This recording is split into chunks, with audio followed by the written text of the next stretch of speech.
A parábola do credor incompassível. Perdão, um caminho imprescindível para a conquista da paz. Essa parábola está em Mateus, no capítulo 18, no versículo 22. Cada um dos discípulos tinha lá uma característica peculiar. Simão Pedro era portador de um coração enorme e, ao mesmo tempo, era assim algo intransigente. Na verdade, ele não tolerava muitos deslizes e equívocos das pessoas. Às vezes, aqueles que de vida pregressa, complicada e que vinham até Jesus buscando uma renovação, Pedro quase que os expulsava. Falava assim: "Ei, quem é você? Eu sei do seu passado, duvidoso, equivocado." Bom, e assim, em meio a essa sua dificuldade para com os erros alheios, é que um dia Pedro se aproximou de Jesus e fez aquela pergunta famosa: "Quantas vezes devo perdoar a meu irmão quando ele erra para comigo? Até 7 vezes, Senhor?" Vale lembrar aqui que naquela época a cultura viviam sobre a lei de talião, olho por olho, dente por dente. Então perdoar mais de uma vez já era assim algo especial, extraordinário. Imagine perdoar 7 vezes.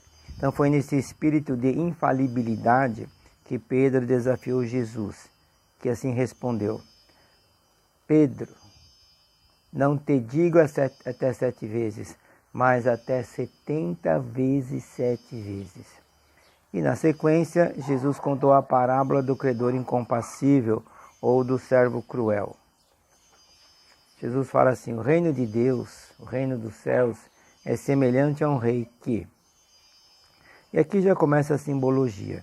Jesus vai nas parábolas apresentando os conceitos, princípios, as bases da doutrina cristã, as bases, a construção desse reino divino. Então Jesus fala assim: um rei quis ajustar contas com seus servos. É como hoje, né, que reis, senhores, proprietários concediam crédito, terras, lavouras aos menos favorecidos para que cuidassem, retirassem o sustento necessário e rendessem aos seus senhores os seus ganhos e seus lucros. E de tempos em tempos, como é normal, promoviam os necessários acertos, as verificações, os balanços. Então Jesus vai contando que chegou ao rei um servo que lhe devia muito, 10.000 talentos, o que equivale a 6.000 dias de trabalho. Era uma dívida enorme. O rei Jesus está realçando isso, era uma coisa impagável. O rei pediu contas e o pagamento da dívida, conta Jesus. E naquele momento o servo não tinha com o que pagar, talvez estivesse bloqueado, talvez estivesse empenhado, investido.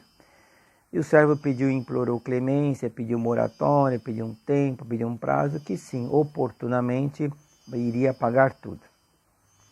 O rei, muito bondoso, muito poderoso, muito rico, mas cheio de compaixão e misericórdia para com aquele trabalhador e servo, deixou-o ir, perdoando-lhe toda aquela dívida enorme. Uau! Então aqui Jesus está realçando que foi um perdão assim gigantesco, enorme, um perdão assim inimaginável. A dívida era tão grande e o perdão foi abundante. Entretanto, Jesus vai contando a parábola. Aquele servo, assim que saiu dali, perdoado, na primeira esquina encontrou um dos seus companheiros de serviço, que lhe deviam apenas 100 denários, um dia de trabalho, e que, muito intransigente, duro, como Pedro, agarrando pela goela, sufocando-o, exigiu o pagamento imediato da dívida. O companheiro, igual ele, naquele momento não tinha como quitar aquele valor, embora pequeno, e pediu, implorou, uma clemência, um prazo, sim, que iria pagar tudo quanto devia. Mas foi tudo inútil. Acabou sendo preso até pagar a dívida. Acontece que a notícia chegou até o grande rei, que, muito desapontado, ordenou então a prisão daquele intransigente servo. Jesus então conclui a parábola assim: tratará meu Pai Celestial a cada um de vós, se não perdoar seu irmão de todo o seu coração. O perdão é um caminho imprescindível para a conquista da paz. No livro Mãos Unidas, no capítulo 37, que tem o título de Estranha Crise, Emmanuel vai falar que existe no mundo uma estranha crise, das que trazem mais aflições, muitas aflições aos corações, uma crise inacessível à ação do poder público e também dos elementos da ciência. Porque o remédio para esta crise se encontra na farmácia da alma e atende pelo nome de perdão. É a crise da intolerância, do ódio, das guerras e batalhas mentais que envolvem milhares e milhares de coração humano. Ensinou Jesus que o perdão, esse filho legítimo do amor, é o único capaz de nos libertar desse processo vicioso, que é a lei de Talião, elevando-nos ao novo plano de vivência, de compreensão, libertando-nos desse círculo vicioso do olho por olho e dente por dente, e possibilitando-nos acessar novos patamares de evolução, de crescimento moral e espiritual, abrindo nosso coração, abrindo nossa mente, colocando dentro de nós novas possibilidades de entendimento, de percepção, de crescimento. Que seria do nosso mundo sem o perdão? Por isso Jesus insiste tanto no perdão nos evangelhos. Isso está de toda parte do evangelho de várias formas. Este é o elemento essencial para a paz, porque pelas nossas imperfeições, sem que nós o queiramos conscientemente, mas acabamos por nos ferir, nos arranhar nos processos de convivência. E a convivência é justamente o que nos possibilita o aperfeiçoamento, o burilamento. Sem convivência, sem interação, não há crescimento, não há virtudes, não se desenvolve valores. Allan Kardec, no seu livro Céu e Inferno, ele diz assim: é a vida em sociedade a pedra de toque das virtudes, porque aquele que vivesse no isolamento não teria nem vícios e nem virtudes. Então, o perdão é o óleo que colocamos nos processos de convivência. É isso que Jesus fala na parábola. É isso perdoar 70 vezes 7 vezes de Pedro. Precisamos deste elemento, o perdão, para a manutenção da paz. A conquista do perdão no coração abre novos horizontes de progresso, de sentimento, de inteligência, que nos possibilita compreender, acessar, ter em nós recursos muito mais poderosos, melhores, mais nos aproximamos da divindade. Você precisa tirar de dentro de você as coisas velhas para que as coisas novas possam entrar. E somente com a conquista dessas virtudes, desses sentimentos novos, do perdão, da tolerância, é que nós crescemos, expandimos o nosso mundo interior e conseguimos acessar outras formas de compreensão, de entendimento, de inteligência, de sentimentos. O perdão é a chave da nossa paz. Quando não perdoamos, colocamos a nossa paz na mão de terceiros. Isto é a parábola. O não perdoar levou o servo para a prisão e colocou seu futuro na mão de terceiros. Ao perdoarmos, assumimos novamente o controle de nossas vidas, o comando de nosso mundo interior e nos libertamos das experiências difíceis.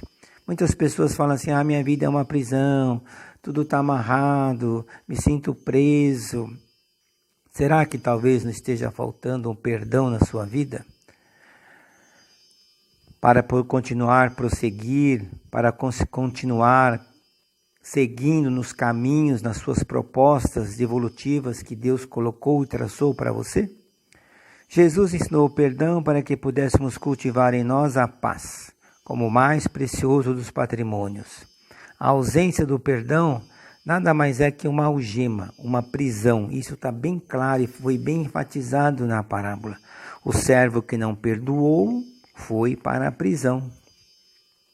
Então, perdão é libertação e a ausência de perdão é prisão.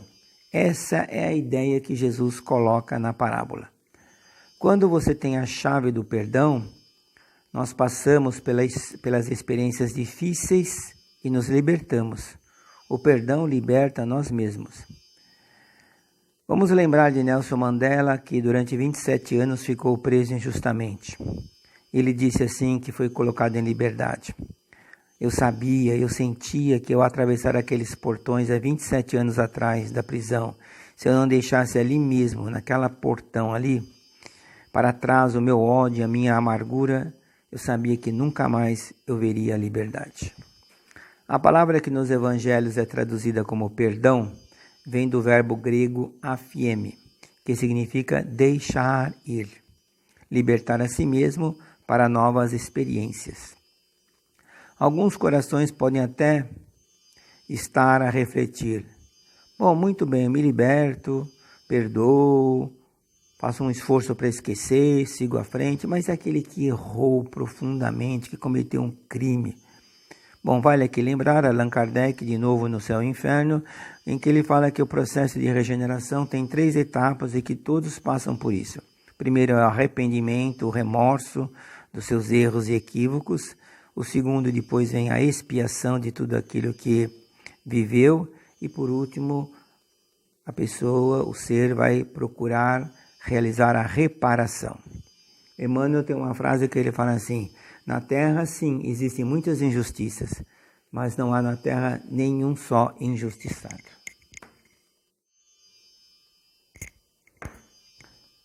Tem um livro do Chico Xavier, Hora Certa, e tem um capítulo 18, Cura do Mal, em que Emmanuel vai falar assim, que Jesus, ao ensinar a perdoar, concedeu-nos o máximo poder imunizador, para com o ódio, com a raiva, com a agressividade, para com a ironia, para com o autoextermínio, mantendo uma sintonia mais elevada. Quantas doenças psíquicas não se convertem em adoecimento físico, diz Emmanuel, pelo cultivo continuado da mágoa e do ressentimento, exatamente pela ausência do perdão, por não saber perdoar, por não conhecer o perdão. O perdão é uma cura, um processo de libertação de enfermidades, é um caminho para a saúde integral, continua falando Emmanuel. Não é possível ter saúde cultivando no coração mágoas e ressentimentos. Não há corpo, não existem células que resistam a isso, a essas emoções violentas e desagregadoras. Diz ainda Emmanuel que perdão é o antibiótico mental. E a parábola claramente evidencia: perdão é libertação, não perdão é prisão. O rei, o Senhor, concedeu um grande perdão. Ficou livre daquela agonia, daquela aflição para com aquele servo. Será que eu vou receber? Quanto eu perdi? Como é que foi? Quem é aquela pessoa? O rei se livrou de tudo aquilo. E o que fez bem também ao devedor, que pôde seguir seu caminho livre. Mas a vida tem lá seus caminhos, suas estradas, suas curvas.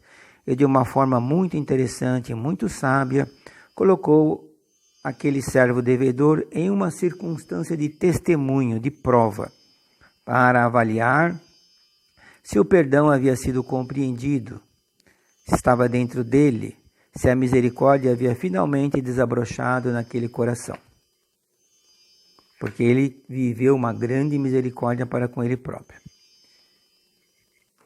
Mas, infelizmente, aquele homem, aquele servo devedor não tinha aprendido a lição da misericórdia.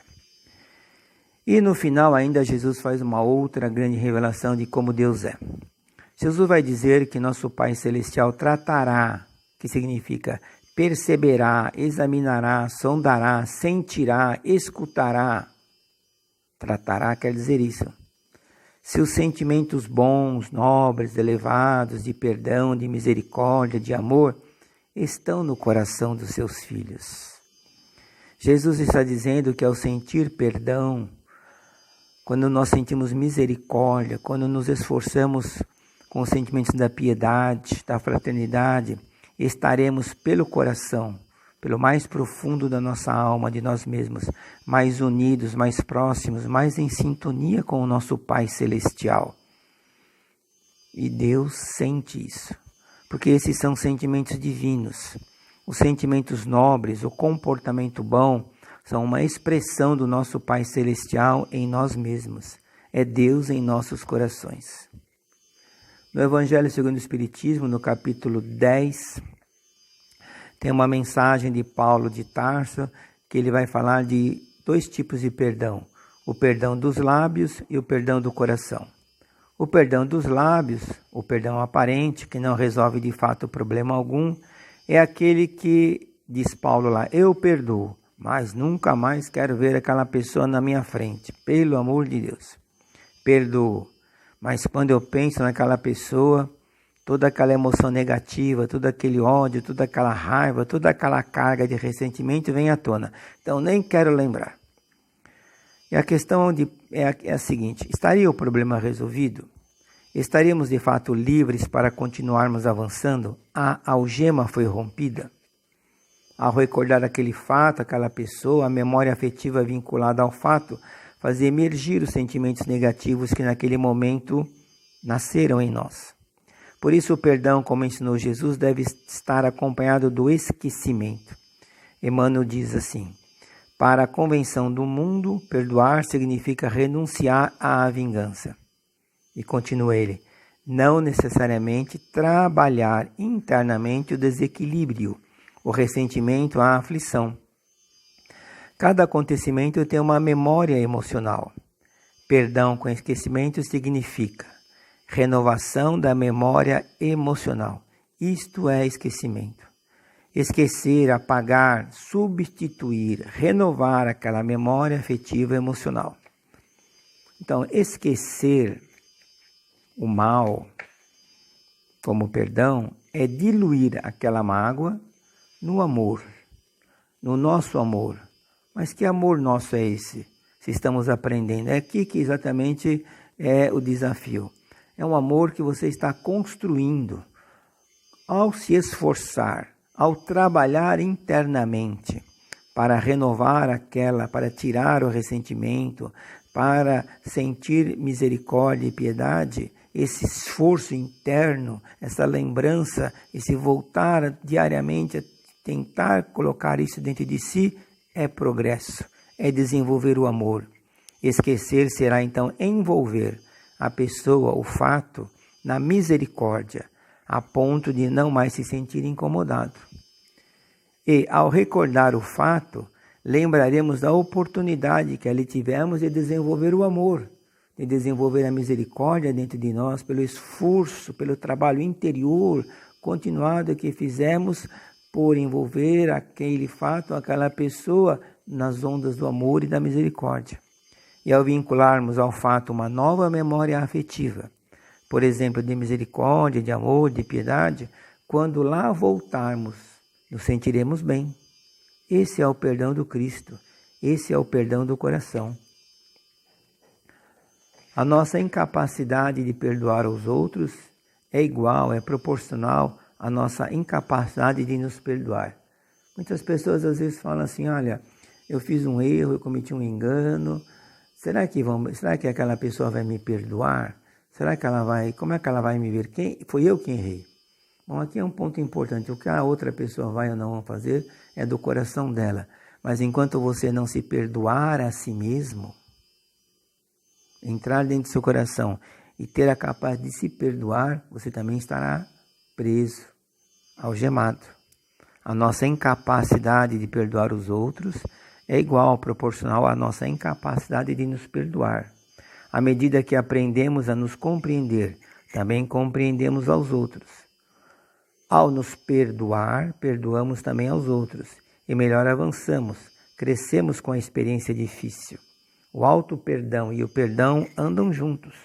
André Luiz diz assim, quanto maior o nosso autoconhecimento, mais amplo se torna o imperativo do perdão em nossas vidas. Vamos voltar a Simão Pedro. Que foi que começou assim essa parábola. Após aqueles anos de convivência com o mestre, agora é quinta-feira, o dia que antecede a crucificação de Jesus. E Jesus está reunido ali com os discípulos. É a última ceia. E Jesus vai falando mais ou menos assim. Agora eu vou para o lugar que vocês não poderão me acompanhar, não agora. Bom, Simão ouviu tudo aquilo ali e como se julgava o mais forte dos discípulos, o mais infalível, vai lá e pergunta para Jesus, como é que é isso? Onde é que você vai? Que eu não posso ir? O que é isso aí? Nossa, se for, eu morrerei por você. Simão queria se mostrar assim poderoso, superior, mas Jesus começa a desconstruir aquela sua ideia. Logo depois, Jesus vai lavar os pés dos discípulos até que chega nos pés de Simão Pedro, que também não aceita e acusa os demais de serem ingratos. Os meus pés jamais lavará, Senhor. Se os outros são ingratos, eu não sou.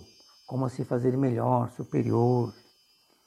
Aí Jesus fala assim: Simão, Simão, se eu não te lavar os pés, não vai ter parte comigo. Aí faz aquele silêncio total. Simão pensa e depois responde: então, Senhor, não me lave só os pés, mas a cabeça e tudo mais.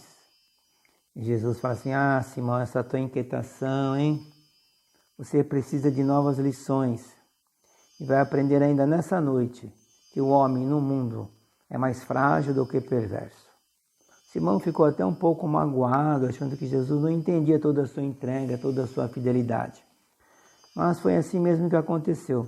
Naquela mesma noite, antes que o galo cantasse, ele, Simão Pedro, o infalível, negou, repudiou por 3 vezes consecutivas que sequer conhecia nosso Senhor Jesus Cristo. Mas nas horas que se seguiram, pela primeira vez, Simão, no chão, chorava pelo fracasso, pelo remorso. Então Simão começou a compreender o que é estar do outro do lado de quem errou e precisou de perdão. Foi ali que começou a entender o valor da misericórdia e do perdão. Humberto de Campos, no livro Boa Nova, Chico Xavier, relata que naquela madrugada começou a nascer no coração do discípulo a fonte da misericórdia, que o tornaria o Simão Pedro que conhecemos, o apóstolo que Jesus escolheu para ser a base de sustentação do cristianismo nascente. Pela experiência amarga que viveu, Pedro mergulhou mais profundamente em si e percebeu quão grande era a sua cegueira, seus equívocos, sua fragilidade. Compreendeu que era ele quem mais precisava de misericórdia e de perdão. Sentiu em si a necessidade de ser perdoado, de ser visto com misericórdia, e assim encontrou a fonte do perdão. E é isso mesmo que cada um de nós vai fazendo, na medida em que mergulha em si mesmo. A capacidade de perdoar e de sentir misericórdia é uma medida do quanto nos conhecemos, do quanto já mergulhamos em nós e do quão profundo fomos em nós próprios. O melindre, o ressentimento e a mágoa são sinais claros de quem vive na superfície de si mesmo. Quanto mais afinamos nosso pensar e sentir com Jesus, mais capazes somos de perdoar. A nossa capacidade de perdoar cresce quando Cristo cresce em nós. Enfim, menos eu, mais Jesus. Na prece dominical, Senhor, perdoa-nos, porque precisamos da sua misericórdia. O perdão é o mais profundo recurso de libertação que o ser humano tem à sua disposição, sem o qual não alcançaremos a paz e não conseguiremos progredir e avançar. Como congregar, como conviver no mesmo espaço o amor e o ódio, a mágoa e o equilíbrio, o ressentimento e a paz. Jesus marcou para sempre a história da humanidade, deixando como última mensagem na cruz um perdão total e irrestrito. Essa é a força poderosa que nos eleva, que nos liberta, que nos auxilia a progredir, o perdão. E foi com essa força que Joana de Cusa, diante do algoz que estava prestes a queimá-la e ao seu filho também, ouviu desse algoz em tom irônico: mas foi isso que o Nazareno lhe ensinou, a morrer como covarde? Ao que ela respondeu serenamente: ele ensinou-me não só a morrer, mas também a te amar. Essa é a força libertadora e transformadora do perdão.